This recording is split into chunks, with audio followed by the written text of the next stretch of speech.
नमस्कार दोस्तों, I hope आप सब बहुत अच्छे होंगे। दोस्तों, आज की जो कहानी है वो बहुत ही हॉरिफिक और रूह कांप जाने वाली कहानी है। मैं आपको रिकमेंड करूंगा कि ये कहानी अगर आप रात में सुन रहे हैं तो इसे स्किप कर दें या फिर इसे सेव कर लें और सुबह सुनें, नहीं तो अपने परिवार के किसी भी एक बड़े इंसान को साथ में लेकर सुनें। दोस्तों, इस कहानी में कुछ तो नेगेटिव पावर्स हैं। मैं ये स्टोरी पिछले एक हफ्ते से शूट करना चाहता हूँ, लेकिन मैं इसे शूट नहीं कर पा रहा हूँ। मैं ऐसा फील कर पा रहा हूँ कि कोई ना कोई नेगेटिव पावर मुझे इस स्टोरी को शूट करने नहीं दे रही है। बहुत ही क्रीपी सी, बहुत ही स्ट्रेंज सी पावर है। मुझे नहीं पता कि ये क्या है, ये नेगेटिव वाइब्स, ये नेगेटिव ऑरा क्यों है ऐसा। पर ये स्टोरी मैं जितनी बार भी शूट करने जाता हूँ कुछ ना कुछ प्रॉब्लम्स जरूर हो जाती हैं। मैं इस बार बजरंगबली का नाम लेकर स्टोरी को आगे बढ़ाता हूँ। शायद ये स्टोरी मैं इस बार पूरी सुना पाऊँ। जय बजरंगबली। तो ये कहानी वृंदा नाम की इस लड़की की कहानी है दोस्तों, जो दिल्ली में अपने माता पिता के साथ में रहती है। वृंदा की नानी का घर महाराष्ट्र के एक छोटे से गांव में पड़ता है। एक बार की बात है जब वृंदा अपने माता पिता के साथ उस गांव गई थी। कहा जाता है कि वृंदा की नानी की हर साल पूजा की जाती है, क्योंकि उनकी जो मृत्यु हुई थी वो बहुत ही रहस्यमयी परिस्थितियों में हुई थी।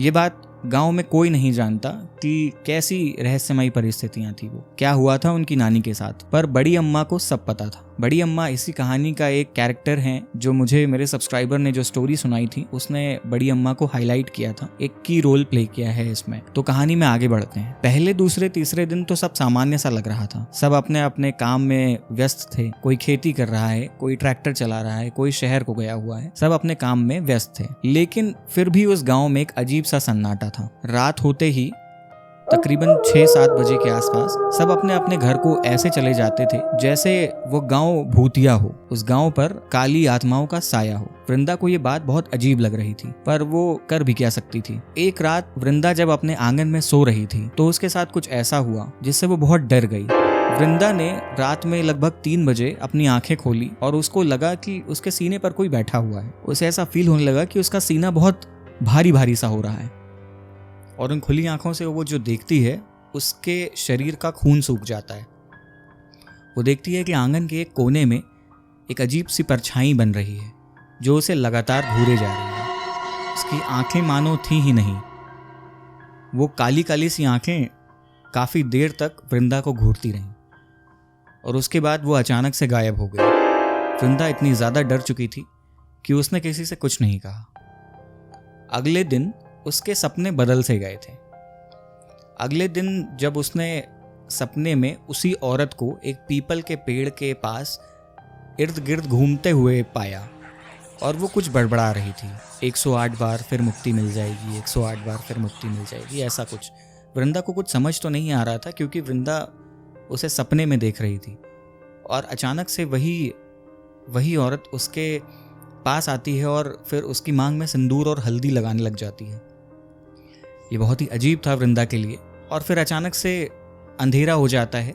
फिर वृंदा की आंखें सुबह खुलती हैं और वो देखकर बहुत चौंक जाती है कि उसके हाथों में वही सिंदूर और हल्दी लगा हुआ है। पर वृंदा ने तो वो सब चीजें सपने में देखी थी। यह उसके लिए बहुत ही भयानक था। उसने अपने पेरेंट्स को ये बात बताई। फिर पेरेंट्स उसे गांव की सबसे बूढ़ी महिला, जिसके बारे में मैंने शुरुआत में जिक्र किया था, बड़ी अम्मा, उनके पास ले गए। बड़ी अम्मा ने जैसे ही उसके सिंदूर और हल्दी लगे हाथों को देखा तो उन्होंने बोला कि ये सियोनी का कार्य है, उसने तुझे चुना है, इस बार सियोनी का व्रत तुझे ही पूरा करना होगा। अब वृंदा के मन में बहुत सारे सवाल थे कि ये सियोनी कौन है, क्या ये उसकी नानी है या फिर कोई और। उसके मन में बहुत सारे सवाल ऐसे ही चल रहे थे कि ये कैसा व्रत और उसे ही क्यों चुना गया है इस व्रत के लिए। उसे ये कुछ भी समझ नहीं आ रहा था। फिर उसके कज़िन से जब उसने ये सारी बातें शेयर की तो उसका कज़िन बहुत ही डरते डरते ये चीज़ें बोलता है कि कभी कभी उसे भी ऐसे सपने आते हैं, पर क्योंकि वो लड़का है इसलिए उसका कुछ भी नहीं बिगाड़ पाई वो सियोनी। और ये सियोनी उसकी नानी नहीं है। सियोनी एक श्रापित आत्मा है जो उनके खानदान के खून से जुड़ी हुई है। उसने फिर पूरी कहानी बताई। कौन थी सियोनी? सियोनी देवी लगभग 100 साल पहले इसी खानदान की एक बेटी हुआ करती थी। वो बहुत बड़ी शिव भक्त थी, साथ में उन्हें तंत्र विद्या का भी बहुत ज़्यादा ज्ञान था। उन्हें जिस लड़के से शादी करनी थी परिवार वालों ने उससे शादी नहीं करवाई और फिर उन्होंने तंत्र विद्या का सहारा लिया उस लड़के को वो अपने वश में करने के लिए। ये करते हुए उन्हें परिवार के लोगों और गांव वालों ने देख लिया था। इस वजह से गांव वालों ने उसी पीपल के पेड़ के नीचे उन्हें जिंदा जला दिया। उसके बाद से इस गांव पर सियोनी देवी का श्राप लग गया।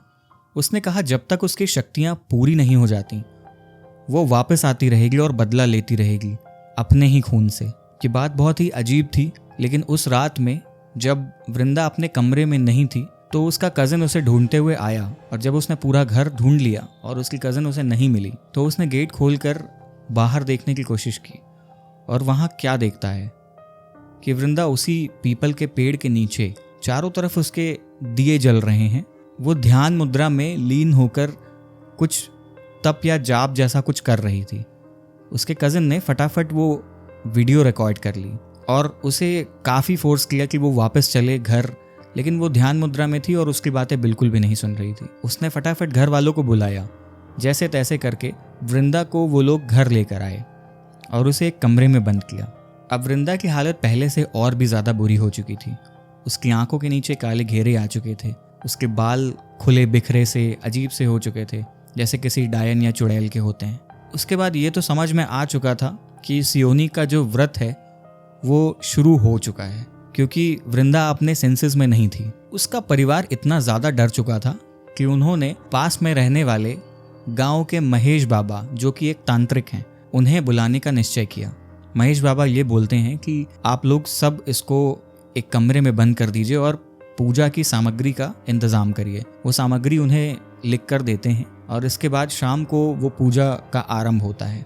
महेश बाबा जैसे ही उसके माथे को टच करते हैं वो बहुत ज़ोर से चिल्लाती है और महेश बाबा को ये पता लग जाता है कि ये कोई साधारण आत्मा नहीं है, ये तपस्या कर रही आत्मा है जो अपनी तपस्या इस शरीर के साथ में पूरा करना चाहती है और अगर उसकी तपस्या के पहले इस शरीर को उससे अलग नहीं किया गया तो ये शरीर उसी का हो जाएगा, जो कि बहुत ही ज़्यादा डरावना है। महेश बाबा ने रात में उसे कमरे में बंद किया था और उसके चारों ओर चावल के दाने, गंगा जल, आम के पत्ते, ये सब रखे गए थे ताकि वो उनके वश में रहे।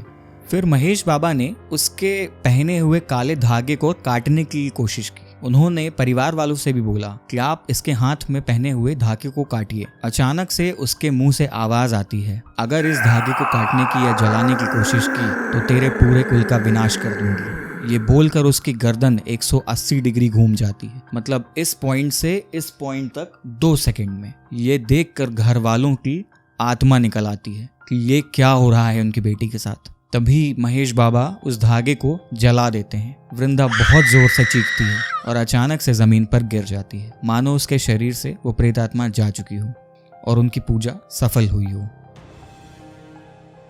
अगली सुबह सब कुछ नॉर्मल सा लग रहा था। ऐसा लग रहा था कि उस रात सियोनी ने वृंदा के शरीर को छोड़ दिया है, उसे आज़ाद कर दिया है। पर क्या ऐसा सच में था? डर तो तब लगा जब उसके कजिन ने जो वीडियो रिकॉर्ड करी थी वो वृंदा को दिखाई और वृंदा उसमें साफ साफ देख पा रही थी कि कोई आत्मा है जो उसके शरीर के अंदर प्रवेश कर रही है जब वो ध्यान मुद्रा में लीन थी। वो कोई इंसान जैसा तो बिल्कुल भी नहीं लग रहा था। खैर, इसके बाद सब नॉर्मल हो जाता है।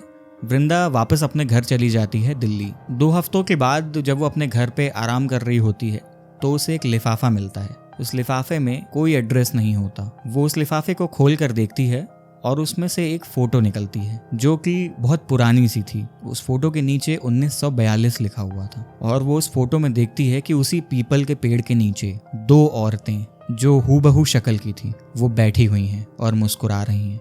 और उस फोटो के पीछे 2 लाइन्स लिखी हुई थी। उसने वो लाइन पढ़ी, उसमें लिखा हुआ था, अब तू मेरा व्रत पूरा कर चुकी है, अब अगले साल किसी और को चुना जाएगा। और वृंदा वहीं पे बेहोश हो जाती है। सवाल ये है कि क्या वो दोनों औरतें बहनें थीं? क्या वो सियोनी थी? क्या वो वृंदा की नानी थी? या फिर सियोनी और वृंदा की नानी दोनों बहनें हैं?